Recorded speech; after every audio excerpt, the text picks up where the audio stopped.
Welcome to Mahila online classes.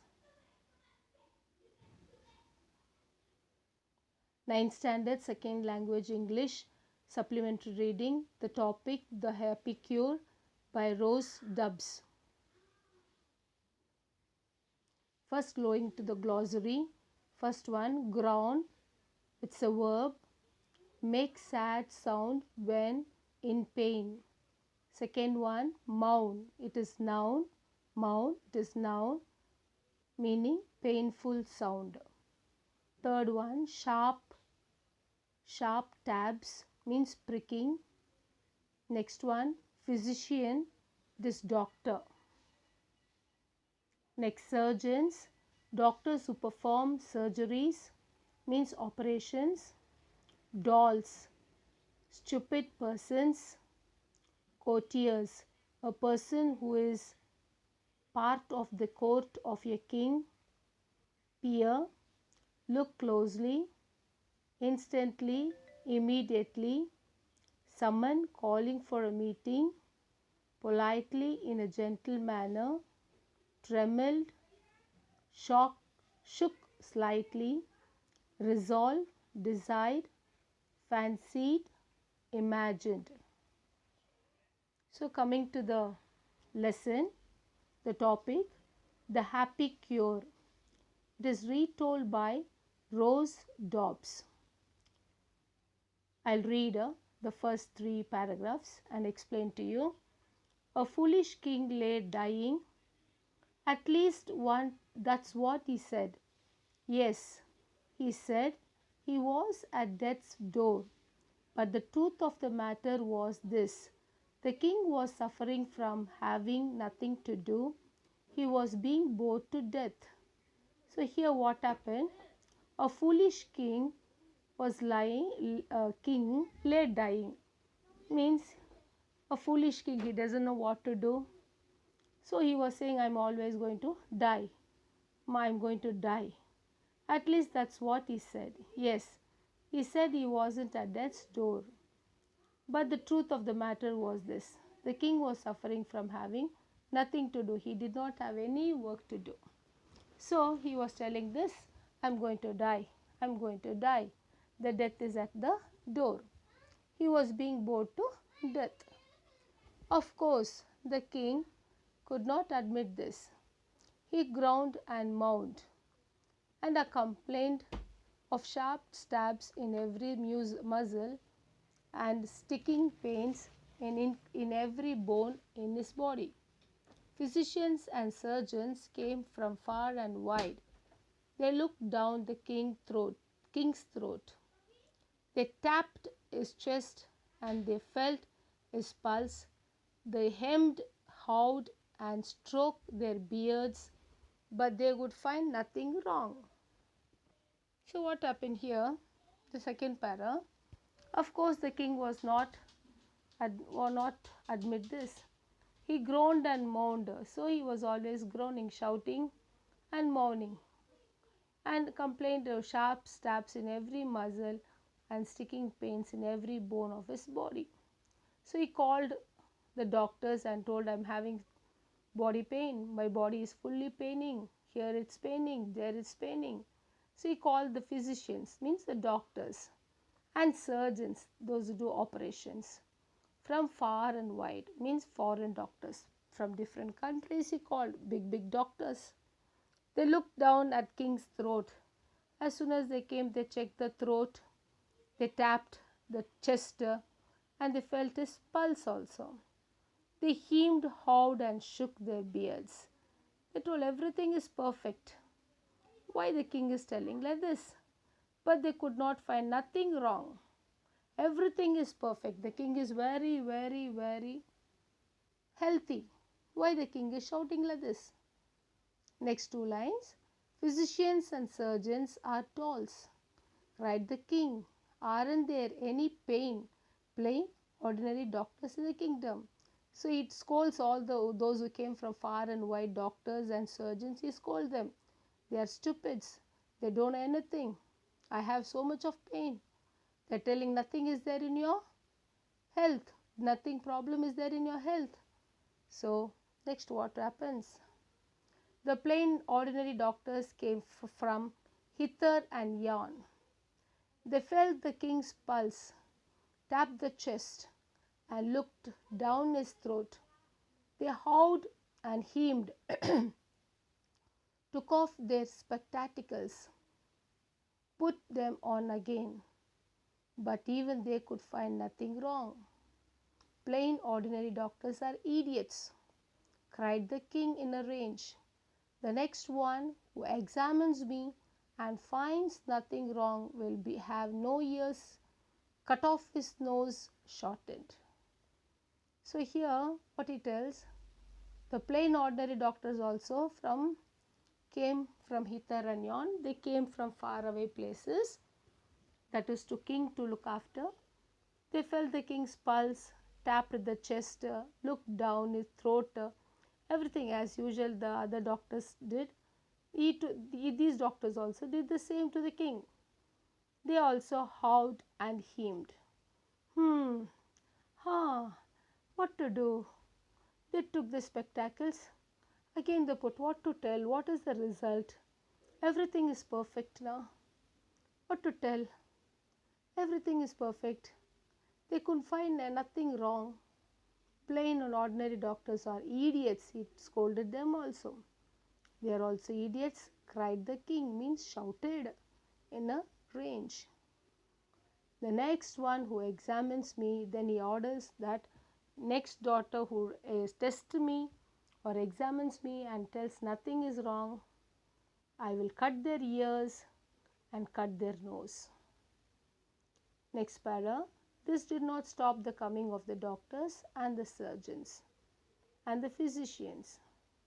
The king kept sending messengers and courtiers to bring them in. The people were in despair. Such an epidemic of heads without ears and faces with shortened noses was never seen. So the king did not stop this. He was sending to call the doctors, surgeons, physicians. The king sent messengers also to other courtiers to bring them. Go, the courtiers who works in the kingdom, it sends them also. Go and bring the doctors, surgeons, physicians. The people were in despair. They don't know what to do. The people were worried. If they didn't obey, he will tell for them also anything. He'll tell, I'll cut your nose or ears or like that. Such was an epidemic of heads. So he was like that much of foolish king. So without ears and face, how the people will be? Without the nose. So they went and searched. Finally, what happened? A simple old woman came to see the king. The exhausted prime minister brought her into the royal bed chamber. There finally an old woman came there to see the king. Why the king is doing like this? What has happened to the king? I will go and look into his bed chamber, royal bed chamber. The simple old woman peered into the king's face for a long time. Means she looks at the king's face for a long time. Then she said, Your Majesty, you are suffering from a strange and rare disease. So rare that strange that no name exists for it. So that woman sees the eyes of the king's face.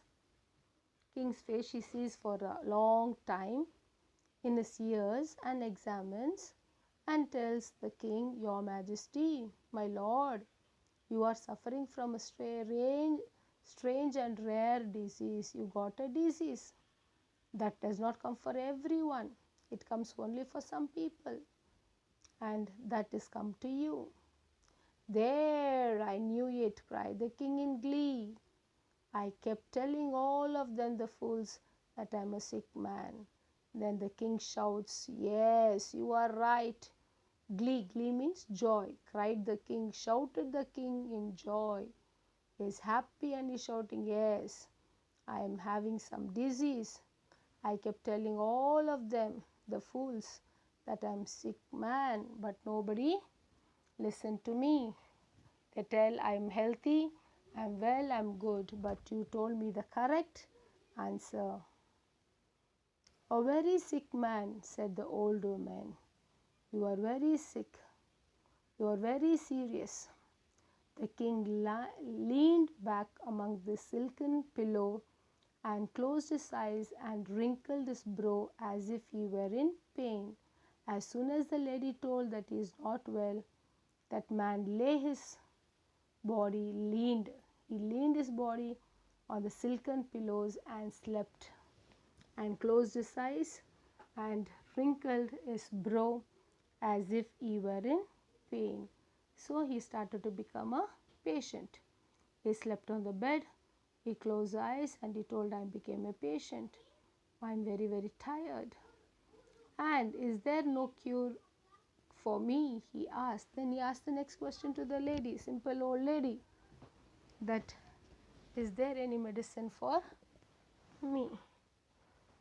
So, oh yes, your majesty, you need sleep but one night in the shirt of your happy man, and you will be cured instantly, said the simple old lady. So what is the medicine? The king asked. The lady repeats, your majesty, that you should sleep but one night, only one night if you sleep in a happy man shirt. A man who is very happy, you bring that man and he is wearing that shirt now, that shirt you have to wear. Then your disease will go, said the old simple lady. Simple old lady. The king summoned the captain to his guard and bravest soldiers, the best courtiers in the land, the swiftest messengers and hurdles. So the king summoned means orders. The captain and his guard, go and bring the bravest soldiers, the best courtiers in the land, and the swiftest messenger and hurdles. Bring every people in the kingdom. The soldiers, the guard, the captain, the courtiers, and the messengers and hurdles. So the king orders, start at once. He commanded them, and bring me back the shirt of your happy man. And mind you, don't return without it, he added darkly. It tells all the people in the kingdom. Who are the people? Captain, guard, soldiers, courtiers, messengers, and hurdles. He tells, start off at once, go immediately. He commands them, bring me the shirt of your happy man. Who see in the country, who is very, very happy, bring him to the kingdom and I will wear his shirt. And mind you, don't return without it, he added darkly. If you don't bring any happy man, that's all. Finished yours. Like that he orders. The soldiers, courtiers, messengers and hurdles travelled far and wide, from east to west, from north to south, across seas and deserts, through cities and over mountains, from one end to the kingdom to the other, but nowhere could they find a happy man. They sent long reports to the king, and this is what they said. So the soldiers moved everywhere, the soldiers, the courtiers, the messengers, the hurdles, everybody traveled from north to south, east to west, desert to cities, seas to deserts, for everywhere they are searching for the happy man. The people in the east came to be happy if your majesty didn't tax them so heavily. So the people in the east, first one, east to west. So the East people tell, if your majesty, if your king didn't tax them so heavily, so he is giving them heavy tax, you have to pay them heavy tax. So if he less that tax, he will be very happy. Next, coming to the West, and the people in the West might be happy if they didn't have to work so long and so hard, so they might have a little time to enjoy singing and dancing. So the West people are complaining, the king is giving you so much of hard work. Let him reduce that work so we can enjoy singing and dancing. Then your king will be happy. And the people in the north might be next coming to north. And the north people complains, sometimes they could see you and felt you were interested in them.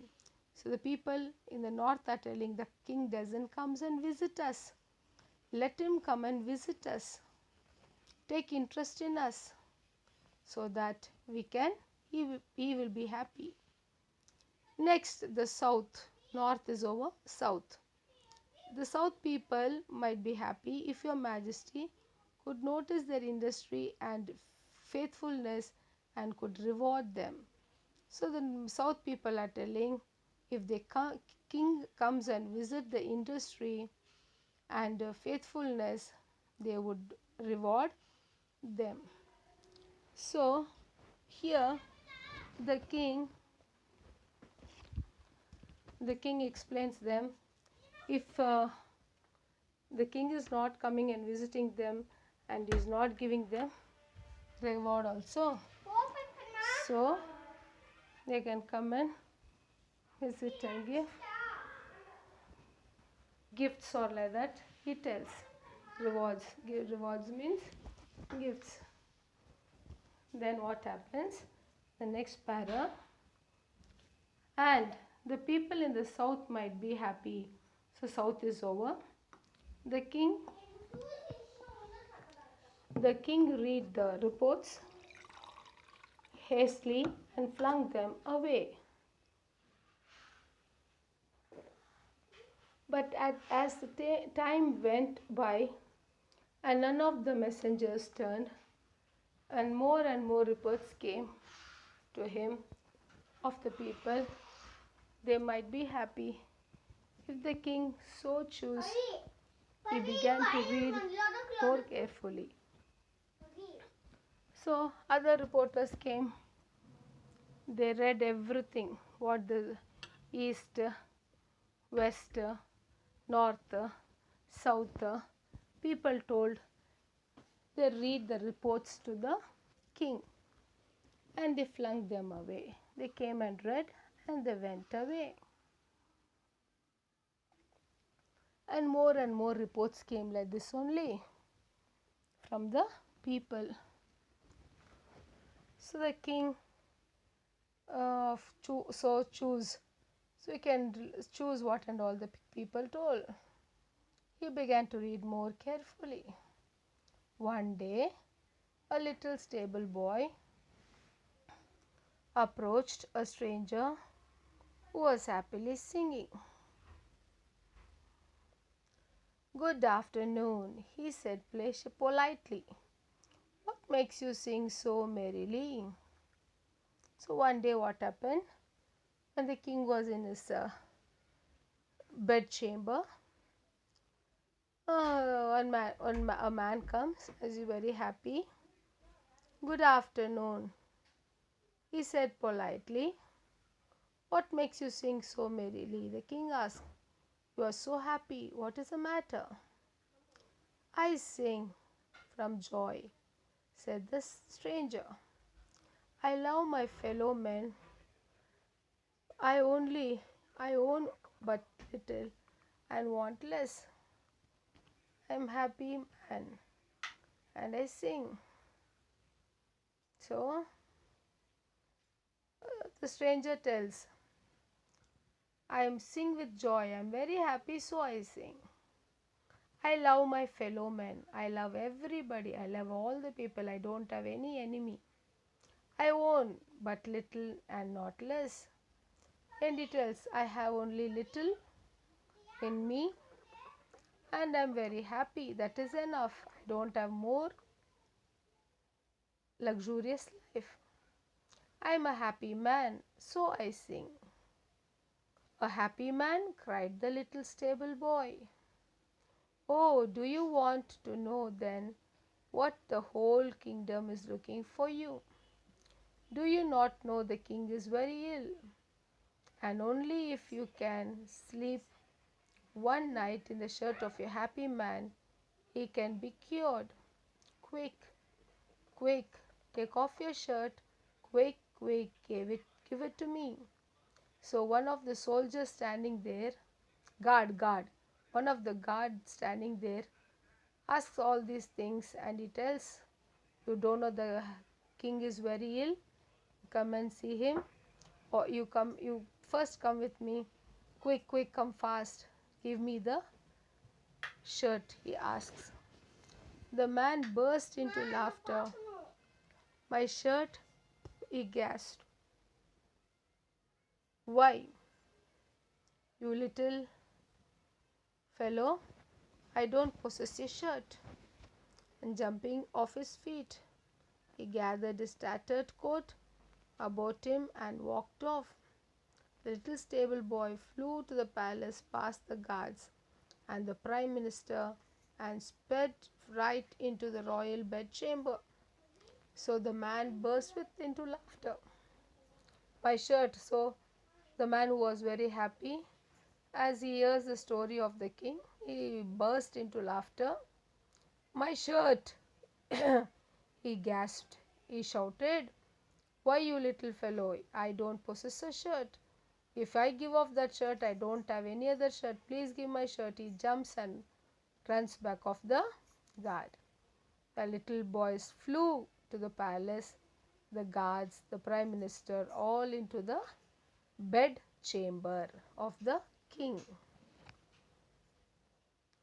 What we here? Cried the king. The king is asking, what is going on?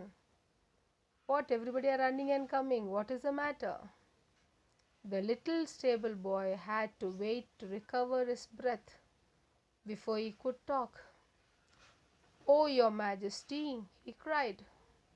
The cure was right here all the time, right at hand, right on the palace gods. I found him, he said aloud. His fellow men owned but little and wanted less. But the little boy's lips trembled, but he didn't possess a shirt. So here what happens? The little stable boy had to wait for to recover. So he has ran and come from the stairs to the bedchamber of the king. So he have to take his breath for a minute, then he talks. What has happened? Then he tells, the cure was right here all the time. Oh majesty, he cried, right at his right palace grounds I found him, he said his loudest fellow men went but little and wanted less. So other people explain, he's having very less thing and he's very happy. The little boy lips trembled, he couldn't talk anything, but he didn't possess a shirt. Only the boy opens his mouth and tells, I don't have any other shirt, I have only one shirt. Then the king hung his head ashamed. Yes, the cure was been all here the time. Here all the time, he murmured. Only I can cure my own folly. And he resolved them and there. He to be a good king, to help this people to rule wisely and well. He never fancied himself ill again, for he had become too busy for such folly, and so he lived a happy, ripe and old. So here what happened, after hearing this, the king was ashamed. Yes, the cure has been all here at the time, he murmured. Yes, what you're telling is right. He murmured, only I can cure my own folly. Folly means mistake. I can correct myself, then only I can be cured, then only I can be happy. The king tells this, and he resolved then and there to be a good king. Here afterwards I'll be a very good king, he promises all the people, nor east, west, north, south. To help his people, he ruled wisely and well. He never fastened himself ill again. Here afterwards, after hearing the boy's story, from that time he never felt ill again at all. He never told, I am not feeling well. And he became too busy. And he became too busy in the work of the people for such folly, for such mistakes, and so he lived to a ripe old age. From then onwards, he became very, very active, very busy, and he lived for a long, long life. Next, your assignments, children. Answer the following questions in 2 or 3 sentences. The king was foolish. Do you agree with this statement? Justify your answer quoting one incident from the text. Physicians, second question. Physicians and surgeons are dolls. Why did the king call them dolls? The third question. What did the simple old woman say to the king after she peered into his eyes? Fourth question. You will be cured instantly, said the simple old woman. What was the cure suggested? Last question, fifth question. Why did the soldiers and courtiers, messengers and hurdles have to travel far and wide? Thank you, children, for listening to the lesson. I hope you have understood. See you in the next class.